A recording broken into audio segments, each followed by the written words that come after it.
الحمد لله رب العالمين والعاقبة للمتقين والصلاة والسلام على أشرف الأنبياء والمرسلين نبينا محمد اما بعد۔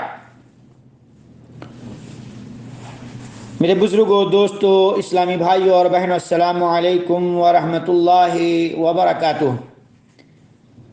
عزیزان گرامی، آج کے آڈیو میں سماعت کیجئے رمضان المبارک برکت والا مہینہ ہے۔ عن ابی ہریرہ رضی اللہ عنہ قال قال رسول اللہ صلی اللہ علیہ وسلم آتاکم رمضان شہر مبارک فرض اللہ عز وجل علیکم صیامہ تفتح فیہ ابواب السماء وتغلق فیہ ابواب الجحیم وتغل فیہ مردۃ الشیاطین للہ فیہ لیلۃ خیر من الف شہر من حرم خیرہا فقد حرم۔ حضرت ابو ہریرہ رضی اللہ عنہ سے روایت ہے کہ رسول اللہ صلی اللہ علیہ وسلم نے فرمایا، رمضان کا مبارک مہینہ تمہارے پاس آ چکا ہے۔ اللہ تعالیٰ نے تم پر اس کے روزے فرض کر دیے ہیں۔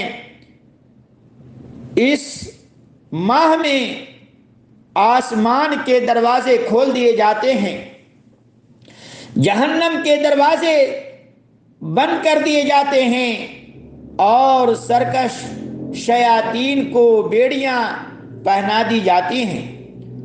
اور ماہ رمضان میں اللہ تعالیٰ کے لیے ایک رات ایسی ہے جو 1000 مہینوں سے بہتر ہے۔ جو اس کے خیر سے محروم رہا تو وہ محروم ہی رہا۔ اس حدیث کی سند صحیح ہے اور اس حدیث کو نسائی نے روایت کیا، حدیث نمبر 2106، اور احمد میں حدیث نمبر 7141 ہے۔ اسی طرح ماہ رمضان المبارک میں عمرہ کرنے کا بڑا ثواب ہے۔ عن ابن عباس رضی اللہ عنہما قال لما رجع النبی صلی اللہ علیہ وسلم من حجته قال لأم سنان الانصاریہ ما منعك من الحج قالت ابو فلان تغنی زوجها كان له ناضحان او ناضجان حج علی احدهما والآخر يسقي ارضا لنا قال فإن عمرة في رمضان تقضي حجة معي وفي رواية فإذا جاء رمضان فاعتمری فإن عمرة فیہ تعدل حجة۔ حضرت عبداللہ بن عباس رضی اللہ تعالیٰ عنہ سے روایت ہے کہ جب رسول اللہ صلی اللہ علیہ وسلم حجۃ الوداع سے واپس تشریف لائے تو آپ صلی اللہ علیہ وسلم نے ام سنان انصاری رضی اللہ عنہ سے دریافت فرمایا، تمہارے ساتھ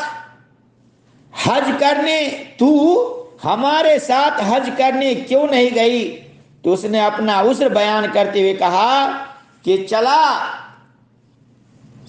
کہ فلاں کے باپ یعنی میرے خاوند کے پاس 2 اونٹ پانی پلانے کے لیے تھے، ایک پر تو وہ خود حج کرنے چلے گئے اور ایک ہماری زمین کو سیراب کرتا ہے۔ آپ صلی اللہ علیہ وسلم نے ارشاد فرمایا، رمضان میں عمرہ کرنا میرے ساتھ حج کرنے کے برابر ہے۔ اور ایک روایت میں ہے، جب رمضان کا مہینہ آئے تو تم عمرہ کر لینا، کیونکہ اس ماہ رمضان میں عمرہ کرنا حج کے برابر ہے۔ یہ حدیث صحیح ہے اور اس حدیث کو صحیح بخاری، مسلم اور ابو داؤد اور نسائی نے روایت کیا ہے۔ ان وہب بن خنبش قال قال رسول اللہ صلی اللہ علیہ وسلم عمرۃ فی رمضان تعدل حجۃ۔ حضرت وہب بن خنبش رضی اللہ عنہ سے روایت ہے کہ رسول اللہ صلی اللہ علیہ وسلم نے ارشاد فرمایا، ماہ رمضان میں عمرہ کرنا ثواب میں حج کے برابر ہے۔ اس لیے بھائیو، ماہ رمضان میں ہمیں اور آپ کو عمرہ کرنا چاہیے، اس لیے کہ عمرہ کا ثواب حج کے برابر ہے۔ اور اس حدیث کی بھی سند صحیح ہے۔ اس حدیث کو سنن ترمذی، ابن ماجہ اور دارمی اور احمد وغیرہ نے روایت کیا ہے۔ اب اخیر میں اللہ تعالیٰ سے دعا کرتا ہوں کہ اللہ تعالیٰ مجھے بھی اور آپ تمام سامعین و سامعات کو اللہ کے نبی صلی اللہ علیہ وسلم کے سنت پر عمل کی توفیق عطا فرمائے، اور ماہ رمضان میں زیادہ سے زیادہ نیک کام کرنے، نماز کی پابندی اور قرآن مجید کی تلاوت اور عمرہ وغیرہ کرنے کی توفیق عطا فرمائے، آمین۔ وما علینا الا البلاغ۔